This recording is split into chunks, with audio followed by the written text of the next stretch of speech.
Invernaderos, la captura de carbono es el proceso mediante el cual algunos queremos salvar al mundo, otros tanto llenando los bolsillos y otros tantos al menos lavando la conciencia, pero que inicia con la fotosíntesis, que es lo que nosotros vimos en el video anterior.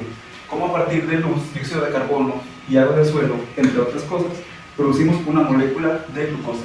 Esta molécula de glucosa contiene el carbono. Tiene en la fotosíntesis una fase llamada de fijación de carbono, y ese carbono queda fijo en moléculas vivas. Estas moléculas vivas comentábamos que se pueden mandar a energía, como por ejemplo en forma de almidones, a estructura, como por ejemplo en forma de celulosa, o a las demás funciones de la planta. Dentro de las demás funciones de la planta, producimos lípidos y aminoácidos. Los lípidos son grasas y aceites, moléculas que también están constituidas con carbonos.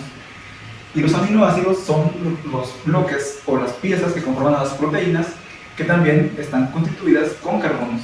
Entonces, carbonos están en toda la materia viva, capturados, fijados, iniciados por la fotosíntesis, que es el proceso que los toma de la atmósfera. Muy bien, hasta aquí hemos capturado carbono y lo hemos convertido en moléculas vivas de diferente clase y con diferentes funciones. Entre estas funciones, las proteínas pueden ser enzimas, que son también parte de la maquinaria que hace esta transformación de carbohidratos simples a polímeros y de otra clase de compuestos de carbono a los mismos aminoácidos y proteínas.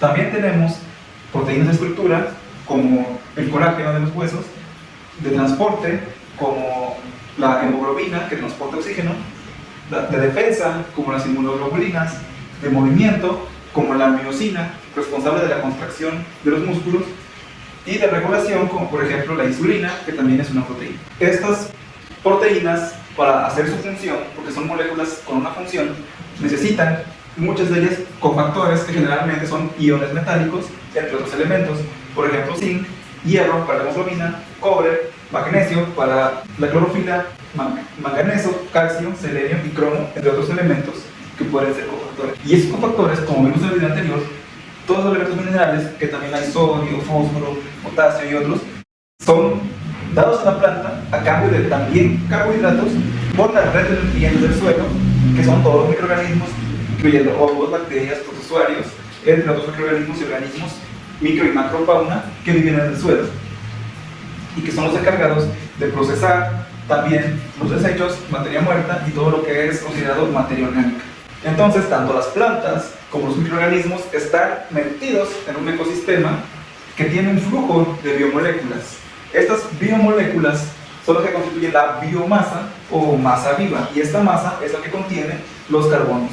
Y van a estar circulando en el ecosistema en forma de las cadenas tróficas, en las cuales el componente primero es la planta, que pudo fijar ese carbono del aire. Lo hacen circular los consumidores, los herbívoros de toda clase, los depredadores de toda clase, incluyéndonos, y esto llega a un nivel mucho mayor de complejidad cuando analizamos todas las cadenas y todas las redes de nutrientes del ecosistema. ¿A qué conclusión podemos llegar?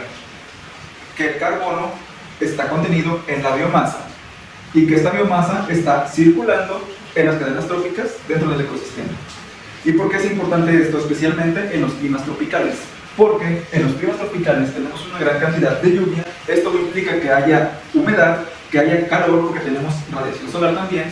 Y esta humedad y este calor son las condiciones ideales para que esos amiguitos estén de buen humor para chambear.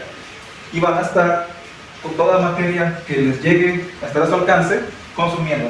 Una parte se la van a dar las plantas, otra parte van a ser los cadáveres de las mismas plantas, cadáveres de los animales, desechos de los animales, y todo eso va a estar en constante degradación, porque como hay condiciones óptimas, los microorganismos lo van a consumir. Eso implica que en los climas tropicales el carbono se va a liberar tan pronto caiga al suelo, se va a empezar a liberar. Por eso, cuando nosotros analizamos el suelo tropical, vemos que hay capas muy pequeñas de tierra oscura. Y hablamos de capas, esto es una exageración.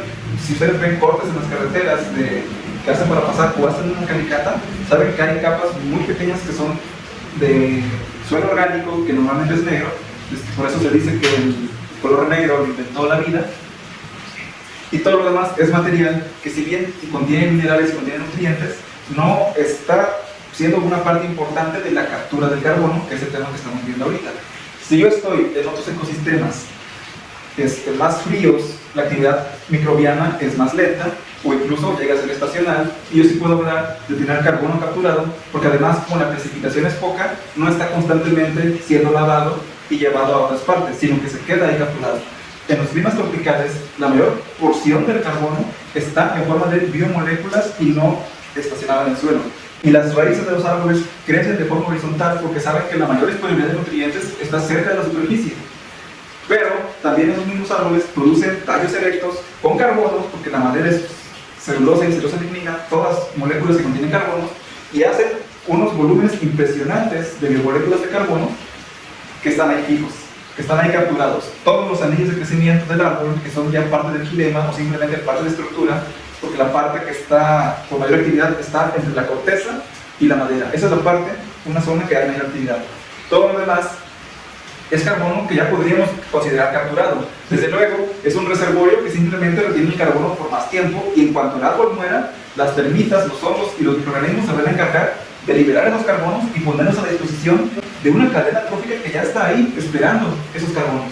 Entonces, si yo, en esas condiciones que les comento, tengo un ecosistema simplificado, mi nivel de captura de carbono va a ser muy reducido. Sí, cuando la planta esté creciendo va a estar fijando el carbono porque va a estar haciendo fotosíntesis, pero en menos de un año esa planta entra en respiración, vemos que se pone amarilla y ya está emitiendo carbono por medio de respiración. Y tan pronto muere, los microorganismos se la devoran y ya están liberados los carbonos porque también tienen procesos de respiración. Entonces yo no puedo acumular, como en otros climas, en el suelo tan eficientemente la materia orgánica, pero sí puedo producir, porque tengo condiciones para producir agua, luz, temperatura, una gran cantidad impresionante de biomasa. Entonces, en los climas tropicales tenemos que tener la mejor producción posible de biomasa. Tenemos que tener, sí circulando, sí en movimiento, pero no en la atmósfera, al carbono. Si yo tengo todas las extensiones con muy poquita biomasa, el carbono capturado no va a permanecer mucho tiempo. Si yo tengo muchas extensiones con mucha biomasa, ese carbono va a estar circulando en las cadenas tróficas o va a estar en los reservorios temporales como la madera, pero no va a estar en la atmósfera. Entonces, así es como nosotros en los climas tropicales podemos hablar de captura de carbono, teniendo la mayor biodiversidad y la mayor cantidad de biomasa posible del suelo hacia arriba.